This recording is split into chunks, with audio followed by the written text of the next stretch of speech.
Le 14 mai 2026 au matin, un flash spécial brise le fil des programmes de la station RTL pour annoncer la mort de l'animatrice Sophie Garrel à l'âge de 84 ans. Les auditeurs pleurent immédiatement cette voix familière qui a partagé leur fin d'après-midi pendant 30 ans aux côtés de son éternel complice Fabrice. Mais derrière les hommages officiels et les sourires de façade de la télévision française se cache une toute autre réalité que la star a gardée silencieuse pendant près de 50 ans. Je vais vous révéler le secret de cette emprise invisible qui a brisé sa carrière au cinéma au moment précis où le monde entier lui ouvrait les bras, car l'envers du décor de sa célébrité cache un piège psychologique d'une noirceur absolue. Et pourtant, personne n'en parle vraiment sous cet angle.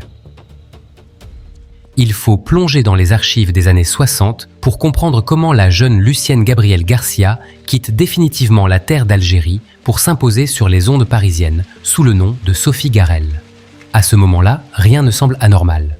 On découvre une speakerine pétillante dont la voix traverse les transistors chaque après-midi pour distribuer de la bonne humeur et des sourires aux auditeurs de RTL. Les directeurs de la rue Bayard se frottent les mains car son duo avec Fabrice fait exploser les chiffres de la publicité et installe une complicité unique avec la France des 30 Glorieuses. Elle incarne la légèreté parfaite de cette époque où les familles se rassemblent autour du poste pour écouter le fameux personnage de Mémène. Mais derrière ce rire ultra populaire et cette apparente insouciance se cache un premier détail qui dérange les observateurs attentifs de sa vie privée. Les techniciens de la radio remarquent qu'elle s'absente de plus en plus souvent pendant les pauses pour s'isoler dans les cabines téléphoniques du fond du couloir. Sa voix d'habitude, si joyeuse, devient soudainement basse et tremblante, comme si elle devait rendre des comptes à quelqu'un de particulièrement exigeant. Une secrétaire de direction note sur son agenda que Sophie refuse systématiquement les invitations au grand dîner mondain de la station pour rentrer chez elle immédiatement après le direct. Les rumeurs commencent à circuler sur l'identité de l'homme mystérieux qui semble dicter son emploi du temps à la minute près depuis l'ombre de leur appartement parisien. Les gardiens de l'immeuble de la rue Bayard murmurent qu'une grosse berline noire l'attend, parfois moteur, tournant le long du trottoir dès la fin des émissions. Les chauffeurs de la station remarquent qu'elle jette de longs regards anxieux dans son rétroviseur, comme si elle se sentait suivie par une ombre invisible à travers les rues de la capitale. Ses mains tremblent légèrement lorsqu'elle trie le courrier des auditeurs et elle cache immédiatement certaines enveloppes manuscrites au fond de son sac. On sent une nervosité souterraine qui grandit de jour en jour derrière les panneaux acoustiques des studios de diffusion. Ses collègues mettent cela sur le compte du surmenage et de la fatigue accumulée à cause des rythmes infernaux du direct quotidien. Mais une assistante remarque un soir une feuille de papier calcinée dans la corbeille de sa loge avec des lignes raturées de manière frénétique. C'est le premier indice d'un engrenage étouffant qui va lentement broyer sa liberté sans que personne ne s'en aperçoive.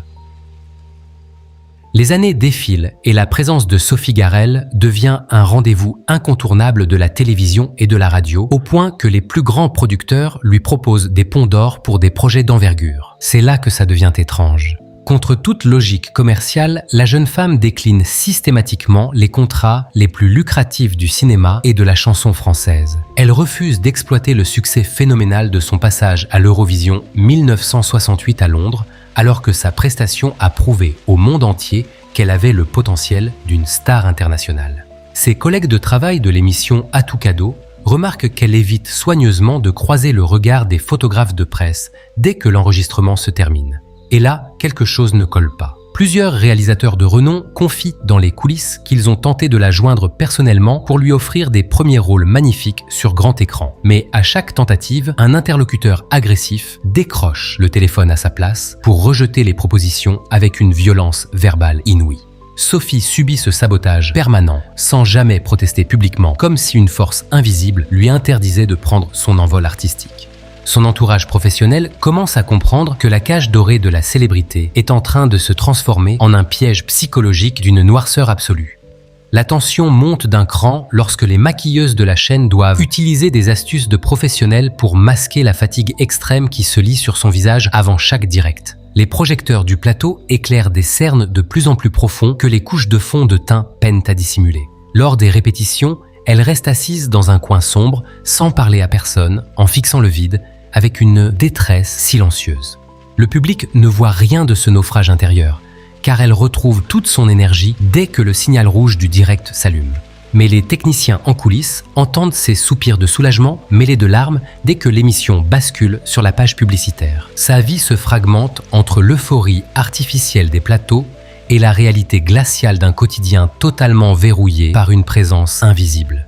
Des contrats majeurs restent en souffrance sur le bureau de son agent artistique qui ne reçoit jamais de réponse à ses relances urgentes. C'est là que le doute s'installe définitivement chez ses amis les plus proches qui assistent impuissants à ce renoncement programmé. C'est là que le doute s'installe définitivement chez ses amis les plus proches qui assistent impuissants à ce renoncement programmé. Plusieurs proches évoquent même des dîners entiers où elle reste totalement muette en fixant nerveusement la porte d'entrée comme si quelqu'un allait débarquer pour écouter ses moindres confidences. Une rumeur folle commence alors à courir dans les couloirs feutrés de la station de radio concernant un mystérieux coup de téléphone intercepté par un technicien juste avant une émission en direct. Ce que cet homme a entendu ce jour-là sur la ligne privée de la star va déclencher une véritable onde de choc en coulisses et vous allez comprendre pourquoi la version officielle de sa carrière est sur le point de voler en éclats. La version officielle dit qu'elle a simplement privilégié sa carrière radiophonique par amour du micro et par fidélité absolue envers son éternel complice Fabrice. Mais un détail dérangeant apparaît lorsqu'on étudie de près ses relations personnelles, et notamment ses années de vie commune avec le monstre sacré du cinéma Jean-Yann.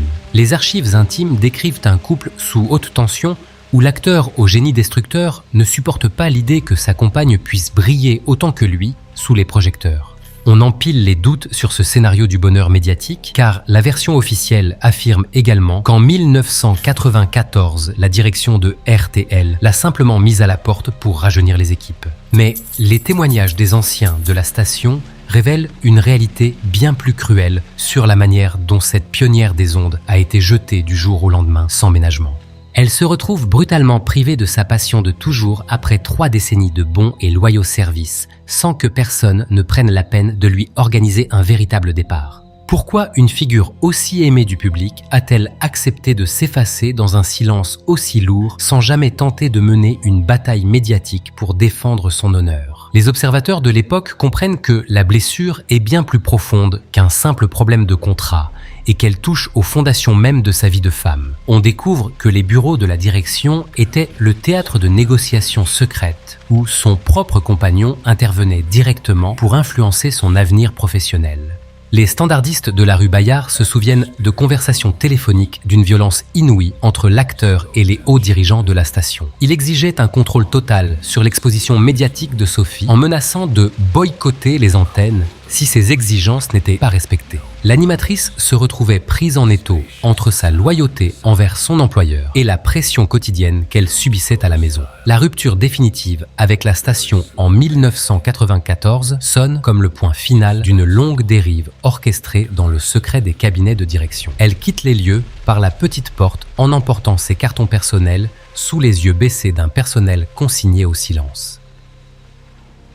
Et c'est là que tout bascule en mars 2021 lors de son passage mémorable sur le plateau de l'émission de Jordan Deluxe, où les secrets les plus lourds sont enfin dévoilés. Sophie Garel lâche une confession bouleversante en expliquant la véritable nature du blocage qui a brisé ses plus belles années de carrière au cinéma et dans la musique.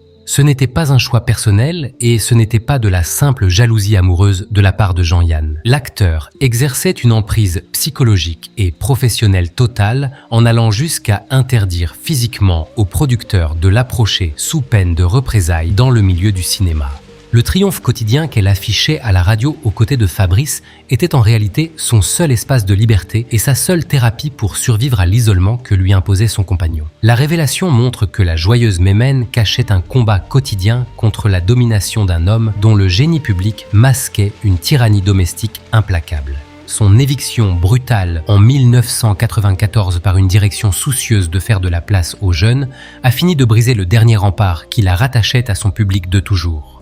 La femme la plus drôle de la radio française vivait un cauchemar secret dans les coulisses de sa propre gloire. Elle raconte face caméra, avec des yeux embués de larmes, comment les contrats déchirés et les menaces verbales ont jalonné sa vie de femme active. L'ombre du grand comédien planait sur chaque décision artistique comme une présence étouffante qui interdisait le moindre succès en dehors du cadre fixé. Les invitations pour des essais de films prestigieux finissaient directement à la poubelle sans qu'elle puisse donner son avis. Ce chantage permanent s'exerçait loin des regards du public qui continuait de l'aduler à travers les postes de radio. Les révélations tardives mettent en lumière l'envers du décor de ces années dorées où le rire servait d'exutoire à une souffrance quotidienne. C'est l'histoire d'un immense gâchis artistique programmé par la volonté farouche d'un homme qui voulait garder l'exclusivité absolue sur la vie de sa partenaire. Le 14 mai 2026, la voix de Sophie Garrel s'est définitivement éteinte, en emportant avec elle les souvenirs d'une époque révolue de la télévision et de la radio. Les hommages touchants de Laurent Ruquier et des sociétaires des grosses têtes ont salué une amie fidèle sans jamais oser raviver les douleurs de ce passé si complexe. Alors, qu'est-ce qui s'est vraiment joué dans le cœur de cette animatrice pendant ces 30 années de rire forcé devant le micro de RTL? Est-ce que ce sourire légendaire n'était finalement qu'une magnifique armure pour donner le change à un public qui voulait simplement s'amuser?